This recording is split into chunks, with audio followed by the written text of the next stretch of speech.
YouTube channel ਸੇਵਕ ਸਿਹਾਲ ਤੇ ਸਾਰੇ ਯਾਰਾਂ ਦੋਸਤਾਂ ਮਿੱਤਰਾਂ ਦਾ ਸਵਾਗਤ ਹੈ। ਦੋਸਤੋ, YouTube ਚੈਨਲ ਸੇਵਕ ਸਿਹਾਲ ਦੀ ਕੋਸ਼ਿਸ਼ ਹੈ ਕਿ ਕਾਨੂੰਨੀ ਜਾਣਕਾਰੀ ਨੂੰ ਸੌਖੀ ਅਤੇ ਸਰਲ ਭਾਸ਼ਾ ਵਿੱਚ ਤੁਹਾਡੇ ਨਾਲ ਸਾਂਝਾ ਕੀਤਾ ਜਾਵੇ। ਡਾਇਰੈਕਟੋਰੇਟ ਆਫ ਇਨਫੋਰਸਮੈਂਟ, ਜਿਸ ਨੂੰ ਅਸੀਂ ਸ਼ਾਰਟ ਵਿੱਚ ED ਕਹਿੰਦੇ ਹਾਂ, ਇਹ ਇੱਕ ਘਰੇਲੂ ਕਾਨੂੰਨ ਲਾਗੂ ਕਰਨ ਵਾਲੀ ਏਜੰਸੀ ਅਤੇ ਆਰਥਿਕ ਖੁਫੀਆ ਏਜੰਸੀ ਹੈ ਜੋ ਭਾਰਤ ਵਿੱਚ ਆਰਥਿਕ ਕਾਨੂੰਨਾਂ ਨੂੰ ਲਾਗੂ ਕਰਨ ਅਤੇ ਆਰਥਿਕ ਅਪਰਾਧਾਂ ਨਾਲ ਲੜਨ ਲਈ ਜ਼ਿੰਮੇਵਾਰ ਹੈ। ED ਬਾਰੇ ਅਕਸਰ ਅਸੀਂ ਸੁਣਦੇ ਹੀ ਰਹਿੰਦੇ ਹਾਂ। ਕੱਲ ਪਰਸੋਂ ਤੋਂ ਅਰਵਿੰਦ ਕੇਜਰੀਵਾਲ ਵਾਲੇ ਕੇਸ ਵਿੱਚ ਵੀ ED ਬਾਰੇ ਸੁਣ ਰਹੇ ਹਾਂ। ਇਹ ED ਮਾਲ ਵਿਭਾਗ, ਵਿੱਤ ਮੰਤਰਾਲੇ, ਭਾਰਤ ਸਰਕਾਰ ਦਾ ਹਿੱਸਾ ਹੈ। ED ਦੀ ਫੁੱਲ ਫਾਰਮ ਇਨਫੋਰਸਮੈਂਟ ਡਾਇਰੈਕਟੋਰੇਟ ਹੈ। ਇਨਫੋਰਸਮੈਂਟ ਡਾਇਰੈਕਟੋਰੇਟ ਮਨੀ ਲਾਂਡਰਿੰਗ, ਵਿਦੇਸ਼ੀ ਮੁਦਰਾ ਦੀ ਉਲੰਘਣਾ, ਭ੍ਰਿਸ਼ਟਾਚਾਰ ਅਤੇ ਆਰਥਿਕ ਅਪਰਾਧਾਂ ਨਾਲ ਸੰਬੰਧਿਤ ਮਾਮਲਿਆਂ ਦੀ ਜਾਂਚ ਅਤੇ ਮੁਕੱਦਮਾ ਚਲਾਉਣ ਤੇ ਕੇਂਦਰਿਤ ਕਰਦਾ ਹੈ।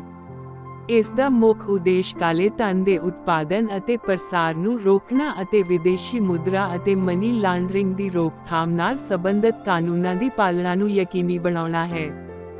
ਹਾਲਾਂਕਿ, ਇਨਫੋਰਸਮੈਂਟ ਡਾਇਰੈਕਟੋਰੇਟ ਦੇ ਟੀਚਿਆਂ ਨੇ ਦਾਅਵਾ ਕੀਤਾ ਹੈ ਕਿ ਇਹ ਕਾਰਕੁਨਾਂ, ਵਿਦਵਾਨਾਂ ਅਤੇ ਸਿਆਸੀ ਵਿਰੋਧੀਆਂ ਵਿਰੁੱਧ ਸ਼ਕਤੀਆਂ ਦੀ ਦੁਰਵਰਤੋਂ ਕਰਦਾ ਹੈ। ED ਦੀ ਸ਼ੁਰੂਆਤ 1 ਮਈ 1956 ਤੋਂ ਹੁੰਦੀ ਹੈ, ਜਦੋਂ ਵਿਦੇਸ਼ੀ ਮੁਦਰਾ ਰੈਗੂਲੇਸ਼ਨ ਐਕਟ 1947 ਦੇ ਤਹਿਤ ਐਕਸਚੇਂਜ ਕੰਟਰੋਲ ਕਾਨੂੰਨਾਂ ਦੀ ਉਲੰਘਣਾ ਨਾਲ ਨਜਿੱਠਣ ਲਈ ਆਰਥਿਕ ਮਾਮਲਿਆਂ ਦੇ ਵਿਭਾਗ ਦੇ ਅੰਦਰ ਇੱਕ ਇਨਫੋਰਸਮੈਂਟ ਯੂਨਿਟ ਬਣਾਈ ਗਈ ਸੀ। 1957 ਵਿੱਚ ਯੂਨਿਟ ਦਾ ਨਾਮ ਬਦਲਿਆ ਗਿਆ ਸੀ। ਇਨਫੋਰਸਮੈਂਟ ਡਾਇਰੈਕਟੋਰੇਟ ਵਜੋਂ ਇਨਫੋਰਸਮੈਂਟ ਡਾਇਰੈਕਟੋਰੇਟ ਦਾ ਮੁੱਖ ਉਦੇਸ਼ ਭਾਰਤ ਸਰਕਾਰ ਦੇ 3 ਮੁੱਖ ਐਕਟਾਂ ਨੂੰ ਲਾਗੂ ਕਰਨਾ ਹੈ, ਅਰਥਾਤ ਵਿਦੇਸ਼ੀ ਮੁਦਰਾ ਪ੍ਰਬੰਧਨ ਐਕਟ 1999, ਸੰਖੇਪ ਵਿੱਚ FEMA, ਅਤੇ ਮਨੀ ਲਾਂਡਰਿੰਗ ਦੀ ਰੋਕਥਾਮ ਐਕਟ 2002 PMLA ਅਤੇ ਭਗੌੜਾ ਆਰਥਿਕ ਅਪਰਾਧੀ ਐਕਟ 2018 FEOA। ਇਨਫੋਰਸਮੈਂਟ ਡਾਇਰੈਕਟੋਰੇਟ, ਜਿਸ ਦਾ ਹੈੱਡਕੁਆਰਟਰ ਨਵੀਂ ਦਿੱਲੀ ਵਿਖੇ ਹੈ, ਦੀ ਅਗਵਾਈ ਇਨਫੋਰਸਮੈਂਟ ਡਾਇਰੈਕਟਰ ਦੁਆਰਾ ਕੀਤੀ ਜਾਂਦੀ ਹੈ। ਮੁੰਬਈ, ਚੇਨਈ, ਚੰਡੀਗੜ੍ਹ, ਕੋਲਕਾਤਾ ਅਤੇ ਦਿੱਲੀ ਵਿਖੇ 5 ਖੇਤਰੀ ਦਫ਼ਤਰ ਹਨ ਜਿਨ੍ਹਾਂ ਦੀ ਅਗਵਾਈ ਸਪੈਸ਼ਲ ਡਾਇਰੈਕਟਰ ਆਫ ਇਨਫੋਰਸਮੈਂਟ ਕਰਦੇ ਹਨ। ਡਾਇਰੈਕਟੋਰੇਟ ਦੇ ਜ਼ੋਨਲ ਦਫ਼ਤਰ ਪੁਣੇ, ਬੈਂਗਲੁਰੂ, ਚੰਡੀਗੜ੍ਹ, ਚੇਨਈ, ਕੋਚੀ, ਦਿੱਲੀ, ਪਣਜੀ, ਗੁਹਾਟੀ, ਹੈਦਰਾਬਾਦ, ਜੈਪੁਰ, ਜਲੰਧਰ, ਕੋਲਕਾਤਾ, ਲਖਨਊ, ਮੁੰਬਈ, ਪਟਨਾ ਅਤੇ ਸ਼੍ਰੀਨਗਰ ਵਿਖੇ ਹਨ। ਇਹਨਾਂ ਦੀ ਅਗਵਾਈ ਸੰਯੁਕਤ ਨਿਰਦੇਸ਼ਕ ਕਰਦੇ ਹਨ।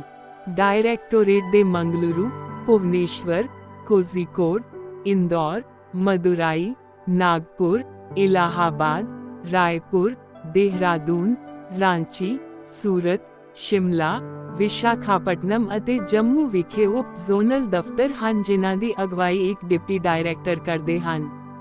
ਡਾਇਰੈਕਟੋਰੇਟ ਦੇ ਮੰਗਲੁਰੂ, ਭੁਵਨੇਸ਼ਵਰ, ਕੋਜ਼ੀਕੋਡ, ਇੰਦੌਰ, ਮਦੁਰਾਈ, ਨਾਗਪੁਰ, ਇਲਾਹਾਬਾਦ, ਰਾਏਪੁਰ, ਦੇਹਰਾਦੂਨ, ਰਾਂਚੀ, ਸੂਰਤ, ਸ਼ਿਮਲਾ, ਵਿਸ਼ਾਖਾਪਟਨਮ ਅਤੇ ਜੰਮੂ ਵਿਖੇ ਉਪ ਜ਼ੋਨਲ ਦਫ਼ਤਰ ਹਨ ਜਿਨ੍ਹਾਂ ਦੀ ਅਗਵਾਈ ਇੱਕ ਡਿਪਟੀ ਡਾਇਰੈਕਟਰ ਕਰਦੇ ਹਨ। PMLA ਦੀ ਧਾਰਾ 4 ਦੇ ਤਹਿਤ ਸਜ਼ਾਯੋਗ ਅਪਰਾਧ ਦੇ ਮੁਕੱਦਮੇ ਲਈ ਕੇਂਦਰ ਸਰਕਾਰ ਹਾਈ ਕੋਰਟ ਦੇ ਚੀਫ ਜਸਟਿਸ ਨਾਲ ਸਲਾਹ ਮਸ਼ਵਰਾ ਕਰਕੇ ਇੱਕ ਜਾਂ ਇੱਕ ਤੋਂ ਵੱਧ ਸੈਸ਼ਨ ਅਦਾਲਤਾਂ ਨੂੰ ਵਿਸ਼ੇਸ਼ ਅਦਾਲਤਾਂ ਵਜੋਂ ਮਨੋਨੀਤ ਕਰਦੀ ਹੈ। ਅਦਾਲਤ ਨੂੰ PMLA ਕੋਰਟ ਵੀ ਕਿਹਾ ਜਾਂਦਾ ਹੈ। PMLA ਅਦਾਲਤ ਦੁਆਰਾ ਪਾਸ ਕੀਤੇ ਗਏ ਕਿਸੇ ਵੀ ਆਦੇਸ਼ ਦੇ ਵਿਰੁੱਧ ਕੋਈ ਵੀ ਅਪੀਲ ਸਿੱਧੇ ਉਸ ਅਧਿਕਾਰ ਖੇਤਰ ਲਈ ਹਾਈ ਕੋਰਟ ਵਿੱਚ ਦਾਇਰ ਕੀਤੀ ਜਾ ਸਕਦੀ ਹੈ। ਜੁਲਾਈ 2022 ਵਿੱਚ ਸੰਸਦ ਵਿੱਚ ਕੇਂਦਰ ਸਰਕਾਰ ਦੁਆਰਾ ਸਾਂਝੇ ਕੀਤੇ ਗਏ ਅੰਕੜਿਆਂ ਦੇ ਅਨੁਸਾਰ, ਕਾਨੂੰਨ ਪਾਸ ਹੋਣ ਤੋਂ 17 ਸਾਲਾਂ ਵਿੱਚ ਮਨੀ ਲਾਂਡਰਿੰਗ ਰੋਕਥਾਮ ਐਕਟ PMLA ਦੇ ਤਹਿਤ ਦਰਜ ਕੀਤੇ ਗਏ 5422 ਮਾਮਲਿਆਂ ਵਿੱਚ ਸਿਰਫ 23 ਲੋਕਾਂ ਨੂੰ ਦੋਸ਼ੀ ਠਹਿਰਾਇਆ ਗਿਆ ਹੈ। ਪ੍ਰਧਾਨ ਮੰਤਰੀ ਮੋਦੀ ਦੇ ਦੂਜੇ ਕਾਰਜਕਾਲ ਵਿੱਚ ED ਵੱਲੋਂ ਕੇਸ 6 ਗੁਣਾ ਵੱਧ ਗਏ ਹਨ, ਜਿਸ ਕਾਰਨ ਵਿਰੋਧੀ ਪਾਰਟੀਆਂ ਨੇ ਦੋਸ਼ ਲਾਇਆ ਕਿ ਭਾਜਪਾ ਵੱਲੋਂ ਆਪਣੇ ਸਿਆਸੀ ਹਿੱਤਾਂ ਲਈ ED ਦੀ ਦੁਰਵਰਤੋਂ ਕੀਤੀ ਜਾ ਰਹੀ ਹੈ। ਅਪ੍ਰੈਲ 2023 ਵਿੱਚ ਭਾਰਤ ਦੀ ਸੁਪਰੀਮ ਕੋਰਟ ਨੇ 14 ਵਿਰੋਧੀ ਪਾਰਟੀਆਂ ਦੀ ਇੱਕ ਪਟੀਸ਼ਨ ਨੂੰ ਰੱਦ ਕਰ ਦਿੱਤਾ, ਜਿਸ ਵਿੱਚ ਨਰਿੰਦਰ ਮੋਦੀ ਦੀ ਅਗਵਾਈ ਵਾਲੀ ਸਰਕਾਰ ਉੱਤੇ ਕੇਂਦਰੀ ਏਜੰਸੀਆਂ ਦੀ ਦੁਰਵਰਤੋਂ ਦਾ ਦੋਸ਼ ਲਗਾਇਆ ਗਿਆ ਸੀ। ਅਗਸਤ 2023 ਵਿੱਚ ਸੰਸਦ ਵਿੱਚ ਇੱਕ ਬਹਿਸ ਵਿੱਚ ਭਾਜਪਾ ਤੋਂ ਵਿਦੇਸ਼ ਰਾਜ ਮੰਤਰੀ ਮੀਨਾਕਸ਼ੀ ਲੇਖੀ ਨੇ ਵਿਰੋਧੀ ਧਿਰ ਨੂੰ ਕਿਹਾ, ਚੁੱਪ ਰਹੋ, ਨਹੀਂ ਤਾਂ ਈਡੀ ਤੁਹਾਡੇ ਘਰ ਪਹੁੰਚ ਸਕਦੀ ਹੈ। ਵਿਦਵਾਨਾਂ ਅਤੇ ਕਾਰਕੁਨਾਂ ਨੂੰ ਨਿਸ਼ਾਨਾ ਬਣਾਉਣ ਲਈ ਇਨਫੋਰਸਮੈਂਟ ਡਾਇਰੈਕਟੋਰੇਟ ਦੀ ਆਲੋਚਨਾ ਕੀਤੀ ਗਈ ਹੈ। ਲੋਕ ਚਿੰਤਤ ਹਨ ਕਿ ਸਰਕਾਰ ਨਾਲ ਅਸਹਿਮਤ ਲੋਕਾਂ ਨੂੰ ਚੁੱਪ ਕਰਾਉਣ ਲਈ ਮਨੀ ਲਾਂਡਰਿੰਗ ਰੋਕੂ ਕਾਨੂੰਨ (PMLA) ਦੀ ਦੁਰਵਰਤੋਂ ਕੀਤੀ ਜਾ ਰਹੀ ਹੈ। ਕਈ ਕਾਰਕੁਨਾਂ ਅਤੇ ਵਿਦਵਾਨਾਂ ਨੇ ਇਸ ਦੇ ਖਿਲਾਫ ਬੋਲਦੇ ਹੋਏ ਪੱਤਰ ਤੇ ਦਸਤਖਤ ਕੀਤੇ ਹਨ। ਇਸ ਦੀ ਇੱਕ ਵੱਡੀ ਮਿਸਾਲ ਉਦੋਂ ਮਿਲੀ ਜਦੋਂ ਖੋਜਕਾਰ ਨਵਸ਼ਰਨ ਸਿੰਘ ਤੋਂ ਬਹੁਤ ਸਾਰੇ ਲੋਕਾਂ ਨੂੰ ਇਹ ਪਸੰਦ ਨਹੀਂ ਆਇਆ। ਲੋਕ ਹੁਣ ਸੁਰੱਖਿਆ ਅਤੇ ਖੁੱਲ੍ਹ ਕੇ ਬੋਲਣ ਦੇ ਅਧਿਕਾਰ ਵਿਚਕਾਰ ਸੰਤੁਲਨ ਬਾਰੇ ਚਰਚਾ ਕਰ ਰਹੇ ਹਨ। ਬਹੁਤ ਸਾਰੇ ਲੋਕ ਮੰਨਦੇ ਹਨ ਕਿ ਲੋਕਤੰਤਰ ਵਿੱਚ ਬੋਲਣ ਦੀ ਆਜ਼ਾਦੀ ਦੀ ਰੱਖਿਆ ਕਰਨਾ ਮਹੱਤਵਪੂਰਨ ਹੈ। ਐਡ ਨੂੰ ਨਿਯੰਤਰਿਤ ਕਰਨ ਵਾਲੇ ਸੰਸਦ ਦੇ ਐਕਟ ਹਨ। ਨੰਬਰ 1 ਵਿਦੇਸ਼ੀ ਮੁਦਰਾ ਪ੍ਰਬੰਧਨ ਐਕਟ 1999 ਫੀਮਾ। ਨੰਬਰ 2 ਮਨੀ ਲਾਂਡਰਿੰਗ ਦੀ ਰੋਕਥਾਮ ਐਕਟ 2002 PMLA। ਨੰਬਰ 3 ਭਗੌੜਾ ਆਰਥਿਕ ਅਪਰਾਧੀ ਐਕਟ 2018 FEOA। ਨੰਬਰ 4 ਵਿਦੇਸ਼ੀ ਮੁਦਰਾ ਦੀ ਸੰਭਾਲ ਅਤੇ ਤਸਕਰੀ ਗਤੀਵਿਧੀਆਂ ਦੀ ਰੋਕਥਾਮ ਐਕਟ 1974 COFEPOSA। ਇਨਫੋਰਸਮੈਂਟ ਡਾਇਰੈਕਟੋਰੇਟ ਕੋਲ ਅਫਸਰਾਂ ਦੀ ਲੜੀ ਇਸ ਤਰ੍ਹਾਂ ਹੈ। ਸਹਾਇਕ ਇਨਫੋਰਸਮੈਂਟ ਅਫਸਰ, ਸਹਾਇਕ director, deputy director, joint director, special director. ਹਾਲਾਂਕਿ ਵੱਧਦੇ ਕੰਮ ਦੇ ਬੋਝ ਦੇ ਨਾਲ ਅਤੇ ਲੜੀਵਾਰ ਲੋੜਾਂ ਨੂੰ ਅਨੁਕੂਲ ਕਰਨ ਲਈ ਹੋਰ ਅਹੁਦਿਆਂ ਜਿਵੇਂ ਕਿ ਵਧੀਕ ਡਾਇਰੈਕਟਰ ਵੀ ਪੇਸ਼ ਕੀਤੇ ਗਏ ਹਨ।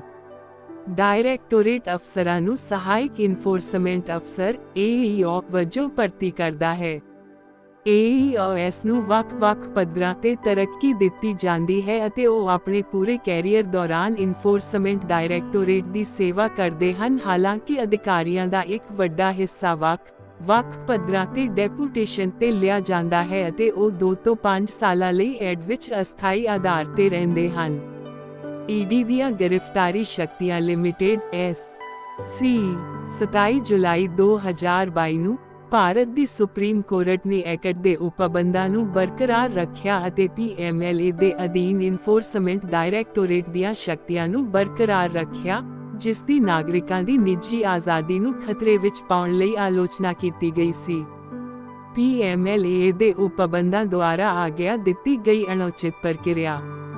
22 ਅਗਸਤ 2022 ਨੂੰ ਸੁਪਰੀਮ ਕੋਰਟ ਨੇ ਆਪਣੇ 27 ਜੁਲਾਈ 2022 ਦੇ ਫੈਸਲੇ ਦੀ ਸਮੀਖਿਆ ਕਰਨ ਲਈ ਇੱਕ ਪਟੀਸ਼ਨ ਨੂੰ ਸਵੀਕਾਰ ਕਰ ਲਿਆ, ਜਿਸ ਨੇ ਮਨੀ ਲਾਂਡਰਿੰਗ ਦੀ ਰੋਕਥਾਮ ਐਕਟ PMLA ਵਿੱਚ ਕੀਤੀਆਂ ਮੁੱਖ ਸੋਧਾਂ ਨੂੰ ਬਰਕਰਾਰ ਰੱਖਿਆ।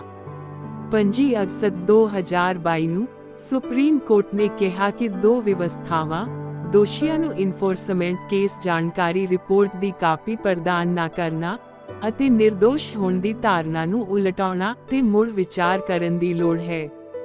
ਇੱਕ ਮਹੱਤਵਪੂਰਨ ਫੈਸਲੇ ਵਿੱਚ ਭਾਰਤ ਦੀ ਸੁਪਰੀਮ ਕੋਰਟ ਨੇ ਸਪਸ਼ਟ ਕੀਤਾ ਕਿ ਐਨਫੋਰਸਮੈਂਟ ਡਾਇਰੈਕਟੋਰੇਟ ED ਦੇ ਅਧਿਕਾਰੀ ਪੁਲਿਸ ਅਧਿਕਾਰੀਆਂ ਦੇ ਬਰਾਬਰ ਨਹੀਂ ਹਨ ਅਤੇ ਇਸ ਲਈ ਮਨੀ ਲਾਂਡਰਿੰਗ ਰੋਕਥਾਮ ਐਕਟ PMLA ਦੇ ਤਹਿਤ ਗ੍ਰਿਫਤਾਰੀਆਂ ਨਹੀਂ ਕਰ ਸਕਦੇ। ਸੁਪਰੀਮ ਕੋਰਟ ਦਾ ਇਹ ਫੈਸਲਾ ਛੱਤੀਸਗੜ੍ਹ ਵਿੱਚ ਵੀ ਸੈਂਥਿਲ ਬਾਲਾਜੀ ਅਤੇ ਸ਼ਰਾਬ ਸਿੰਡੀਕੇਟ ਰੈਕੇਟ ਵੱਲੋਂ ਪੇਸ਼ ਕੀਤੇ ਗਏ ਕੇਸ ਦੇ ਜਵਾਬ ਵਿੱਚ ਆਇਆ ਹੈ। ਕਾਨੂੰਨ ਦੇ ਸ਼ਾਸਨ ਦੀ ਪਾਲਣਾ ਕਰਨ ਦੀ ਮਹੱਤਤਾ ਤੇ ਜ਼ੋਰ ਦਿੰਦੇ ਹੋਏ ਸੁਪਰੀਮ ਕੋਰਟ ਨੇ ਕਿਹਾ ਕਿ ED ਆਪਣੇ ਲਈ ਇੱਕ ਕਾਨੂੰਨ ਵਜੋਂ ਕੰਮ ਨਹੀਂ ਕਰ ਸਕਦਾ। ਇਹ ਇਤਿਹਾਸਕ ਫੈਸਲਾ ਐਡ ਵਿੱਚ ਨਿਯਤ ਸ਼ਕਤੀ ਅਤੇ ਅਥਾਰਟੀ ਦੀਆਂ ਸੀਮਾਵਾਂ ਨੂੰ ਰੇਖਾਂਕਿਤ ਕਰਦਾ ਹੈ, ਇਸ ਦੇ ਕਾਰਜਾਂ ਵਿੱਚ ਚੈੱਕ ਅਤੇ ਸੰਤੁਲਨ ਨੂੰ ਯਕੀਨੀ ਬਣਾਉਂਦਾ ਹੈ। YouTube ਚੈਨਲ ਸੇਵਕ ਸਿਹਾਲ ਦੇਖਣ ਲਈ ਤੁਹਾਡਾ ਬਹੁਤ-ਬਹੁਤ ਧੰਨਵਾਦ।